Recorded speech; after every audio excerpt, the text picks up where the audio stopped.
प्रदेश Bharatiya Janata party के प्रदेश प्रवक्ता बड़े भाई मुकेश शर्मा जी, साथ में जिला के अध्यक्ष भाई सचिन शर्मा जी। अब मैं आदर से माननीय सचिन शर्मा जी से आग्रह करूंगा कि इस पत्रकार वार्ता को आरंभ करें। आज की इस वार्ता में आप सबका स्वागत है। आप सभी जानते हैं कि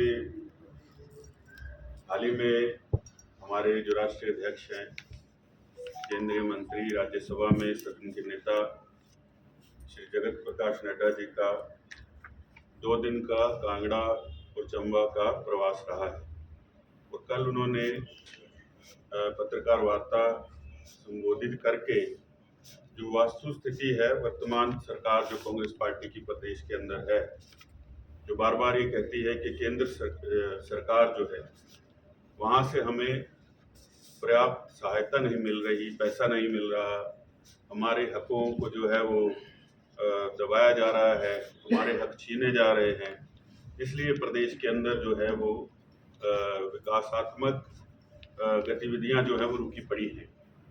और आज जो है उस वार्ता के बाद मंत्रियों के बयान आए, जिसमें कि उन्होंने कहा कि जो मेडिकल डिवाइस पार्क है उसका जो 300 करोड़ रुपया देने की बात कही, उसका पैसा आया था लेकिन हमने वापस कर दिया, क्योंकि उस भूमि की मार्केट वैल्यू जो है वो लगभग 500 करोड़।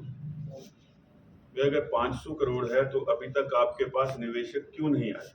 2.5 वर्ष होने को हो गए हैं सरकार के, और एक ऐसा डिवाइस पार्क जो देश के अंदर सिर्फ 3 प्रदेशों को मिला था, अगर मिलता तो आज की परिस्थितियों में आप देख रहे हैं जिस तरह से ग्लोबल टैरिफ वॉर चला हुआ है, उसमें ये जो मेडिकल डिवाइस देश के अंदर बनने थे, इससे हम लोगों को उससे मुकाबला करने का अवसर प्राप्त होना था। अभी तक कितना काम हो चुका होता, लेकिन सरकार जब वो ये गिनना शुरू कर देती है कि मेरी भूमि की कीमत इतनी है, कौन निवेशक आएगा?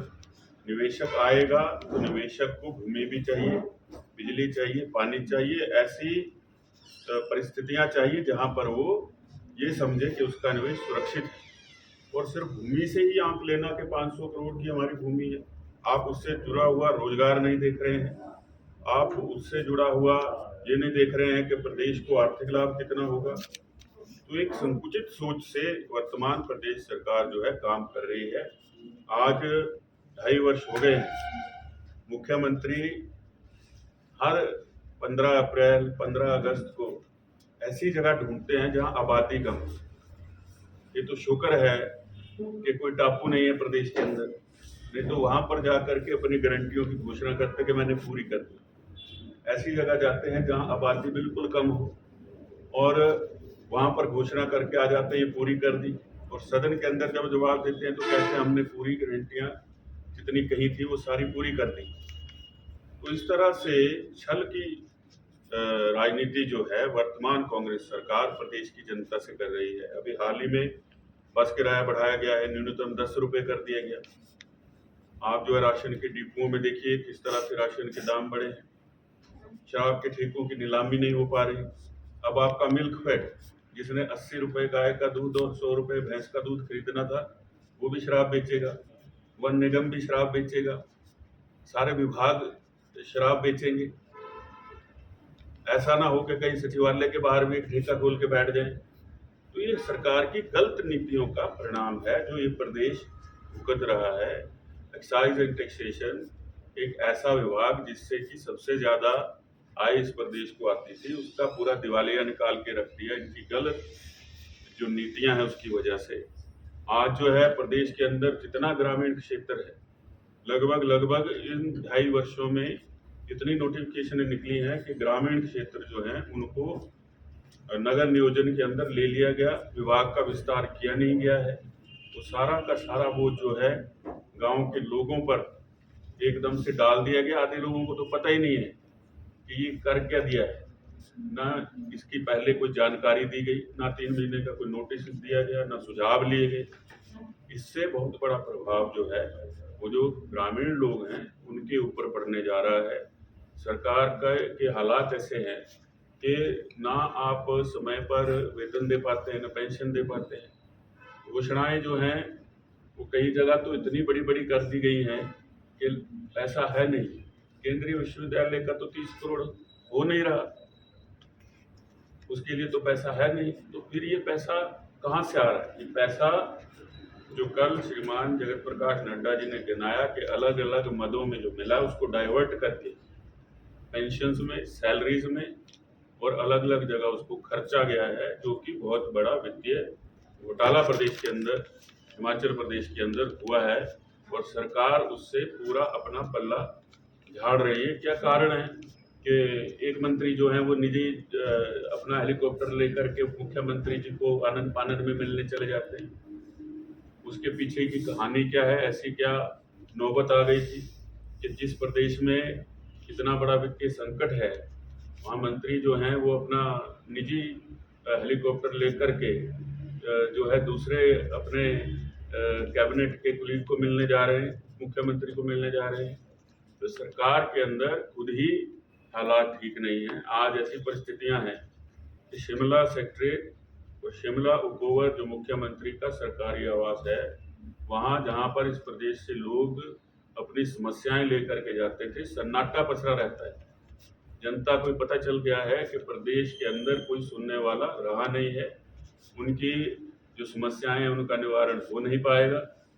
लेकिन सिर्फ अपने झूठ को छुपाने के लिए जो है वो लगातार मुख्यमंत्री से लेकर सारे के सारे लोग जो हैं बार बार राजनीतिक जो है वो अपनी रोटियां सेक रहे हैं। नेशनल हेराल्ड के बारे में जब पूछा गया तो कहा हमारा अपना अखबार है, उसको हम और भी देंगे, जितना मन चाहेगा और ऐड देंगे। ऐड तो उसको देनी चाहिए जो छपता हो, जिसकी कोई प्रति ही नहीं छपती हो। 2008 के बाद जो बंद पड़ा हो तो उसको उसकी ऐड कहाँ छप रही है, ये एक सोचने का विषय है। और जो प्रदेश के अंदर कानून व्यवस्था के हालात हैं, जो विमल नेगी जी की मृत्यु का मामला है, अगर आप निष्पक्ष जांच चाहते थे तो जब आपको उनका शव प्राप्त हुआ तो वो कपड़े फोरेंसिक जांच को क्यों नहीं दिए गए? उसकी तो कोई जांच नहीं हुई, इसीलिए हम सीबीआई की जांच की मांग कर रहे थे। जब वीडियोग्राफी हुई उसके अंदर पेन ड्राइव मिली है, वो पेन ड्राइव भी गुम हो गई। जो लोग शुरू में डीएसपी और बाकी टीम जांच कर रहे थे, ये तो बताया गया कि उनको बदला गया, बदला नहीं गया। वो तो खुद लिख के दे गए कि हमारा पीछा छोड़ो, हम ऐसी जांच के भागी बन ही नहीं सकते जहां पर तथ्यों को छुपाने का प्रयास किया जा रहा हो। हमारी तो बार बार ये मांग रहेगी कि इस पूरे मामले की और साथ में जो बेकुवेला प्रोजेक्ट है, शोंगटोंग प्रोजेक्ट है, उसमें काम करने वाली जो ये पटेल इंजीनियरिंग है, उसमें किन लोगों के क्रशर लगे हैं। बहुत बड़ा खनन माफिया प्रदेश के अंदर काम कर रहा है। पहले ही हमीरपुर से ज्ञानचंद जो है वो सीबीआई की हिरासत में जांच चल रही है, लेकिन फिर भी हौसला वर्तमान सरकार का देखिए कि जहां अधिकारी और कर्मचारी जो हैं उन पर दबाव डाला जा रहा है, विवश कर दिया है कि लोग जो हैं वो ऐसे कदम उठाने पर आ गए हैं कि या तो नौकरी छोड़ दें या अपने प्राण त्याग दें। क्या जो है वो सीमा भ्रष्टाचार की हो गई होगी वर्तमान सरकार में, और प्रशासनिक पकड़ वर्तमान सरकार की शून्य है। कार्यालयों के अंदर अधिकारी कर्मचारी जो हैं वो जनता की समस्याओं का निवारण करने में बिल्कुल उनको कोई इंटरेस्ट नहीं रहा है। यहीं भी देख लीजिए, धर्मशाला की बात करें तो यहाँ अधिकांश काम जो है, जो पिछले समय की सरकार के समय जिसके लिए धनराशि आई थी, बंद पड़े हैं। तो ये दिलचस्पी सरकार की वर्तमान में है। सिर्फ ऐसी ही सोच हो गई है कि अपना समय निकालो, कोई पता नहीं है कब क्या हो जाए, क्या पता अपने ही लोग कब बाकी के भी छोड़ करके चले जाएं जो हालात पैदा कर दिए हैं। तो निराशाजनक हालात वर्तमान सरकार ने प्रदेश के अंदर पैदा कर दिए हैं, और जिसके लिए अगर ये केंद्र की सरकार को बार बार दोषी ठहराएं, वो दोषी ठहराना सही नहीं है। फेडरल स्ट्रक्चर में जिस प्रदेश का जो हिस्सा बनता है वो उस प्रदेश को मिलता ही है। और जितना आपदा काल में एक आंकड़ा बना दिया गया कि 12,000 करोड़ हमने कहा था कि हमें दे दो, इतना ज्यादा नुकसान हो गया। अगर आपको वहां से धनराशि नहीं आई तो आपने ये कैसे कह दिया कि हमने सारी व्यवस्था फिर से सुचारू कर दी, जबकि 1750 करोड़ रुपया जो है वो आपको मिला, उसको कहाँ खर्च किया उसका कोई आंकड़ा नहीं है।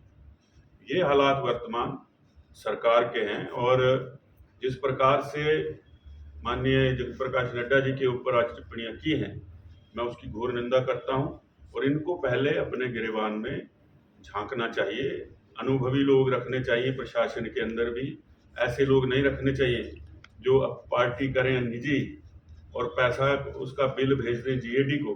तो ये तो हालात वर्तमान सरकार के हैं, जिसमें कि अधिकारी भी बेलगाम हो गए हैं जब उनको पता है कि ऊपर राज करने वाला जो है वो खुद ही चीजों में संलिप्त होगा, तो कैसे प्रशासनिक पकड़ बनाएगा, कैसे अनुशासन जो है उसको कायम करेगा प्रदेश के अंदर।